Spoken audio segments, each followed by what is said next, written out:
لو كان عندك حب استطلاع على العالم السري المغلق المليان بالمجوهرات والحروب اللي اسمه روسيا، فهذا الكتاب مناسب لك. اسمه جنتلمان في موسكو. هو الكتاب المفضل لأوباما الرئيس السابق الأمريكي، وحائز على جائزة البوكرز العالمية، عن شخص تدور الأحداث اسمه ألكسندر روستوف، أرستقراطي الأصول عايش في باريس، يسمع عن انتقال السلطة في وقت الثورة من عائلة رومانوف المعروفة والقس راسبوتين إلى البلاشفة. يرجع إلى موسكو، ينقذ جدته، يقبضون عليه ويسجنوه بالإقامة الجبرية في أهم الفنادق بتهمة أنه ينتمي للعهد البائد. وهنا تبدأ القصة، لأن المكان مليء بالناس والأحداث كثيرة، ناس مختلفين يتعرف عليهم في جلسات الليل على المائدة في المطعم. يوصف لنا الحياة الروسية عن طريق سرد ذكريات ألكسندر التي يتكلم فيها الفرنسية لأنها لغة النبلاء، والألمانية لأنها لغة القوة، لإضفاء نوع من الأهمية على الشخصية المتعددة اللغات. مكان الفندق في وسط المدينة في موسكو، البولشوي في الأمام، ومقر جريدة البرافدا قريب. يتذكر حفلات الفالس اللي كان يحضرها والموسيقى الكلاسيكية الروسية. يحكي لنا عن الجولاك، مجمع العمل الروسي، ومجاعة أوكرانيا سنة 1923، وعن جورجيا في وقت الاتحاد السوفيتي، وحقائق أخرى بطريقة سهلة بين الأحداث بين الأسطر. الرواية كاتبها أمريكي طبعا، ما ترك فرصة للإشارة إلى الحرية في أمريكا والحياة السهلة، وذكر أن الأوروبيين كانوا يهاجرون إليها بحثا عن الحرية، وهذا غلط. السبب كان البحث عن الذهب والعالم الجديد والرزق، على الأقل في وقتها.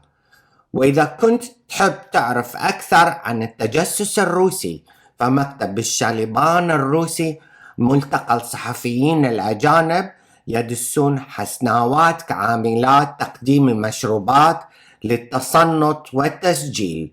يحكي لنا عن سجن الجولاغ الرهيب، وبعدها عن بارباروسا ومعركة هتلر التي هزم بها على أبواب روسيا، مثل نابليون الفرنسي الذي هزمه الجنرال الثلج.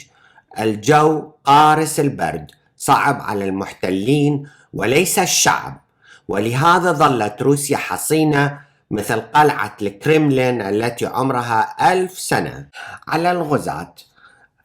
مهم الكتاب لأنه يلقي الضوء على تاريخ روسيا وأساس المشاكل الحالية، قساوة القلب في تعامل شعبهم، مثل منع تنوع الملابس لأن كان في وقتها زي رسمي للجميع. وأضحكتني أنهم أزالوا اتيكيتات زجاجات النبيذ وخلطوا الغالي مع الرخيص للمساواة، يعني قتلوا كل إحساس بالتميز وإنسانية الناس. نظام بوليسي يسيطر على شعبه أولا وبعدين دول الجوار. يذكركم هذا بدول أخرى في الشرق مثلا. بعض الدول عندها حظ، رئيسها يموت بالسكتة القلبية في الفراش، وهذا الترف غير موجود عند شعوب أخرى محكومة بديكتاتور.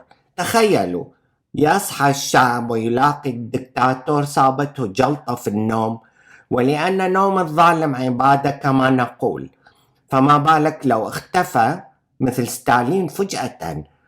عدا البعض الذي لا ينزل من الكرسي إلا بالضحايا والدم. وعن مصير ألكسندر روستوف الأرستقراطي، تزوره إحدى النزيلات الحزبيات وتترك له ابنتها صوفيا ليربيها، وهي مراهقة وتصير عازفة بيانو، تسافر في حفلة وبعثة إلى باريس. يسرق هو جواز أحد النزلاء الأجانب ويلتقي بها في الخارج، ويقدم اللجوء ويعيش معها حياة هانئة بعيدة عن التحقيقات والتهم الجاهزة والملاحقة في زمن الشيوعية. للمهتمين، هذا كتاب جيد يعطي فكرة عن روسيا وفيها قصص متفرقة وحواديت يمكن أن تعجبكم، ولكن أنا ما عجبني، ليس بسبب عيب في الكتاب ولكن هو ذوقي الشخصي، يمكن تحبوه أنتم، وإن شاء الله عجبكم هذا الريفيو وأضاف لكم قليل من المعلومات على معلوماتكم. شكرا لكم للاستماع، انتظروني على الكتاب القادم، مع السلامة.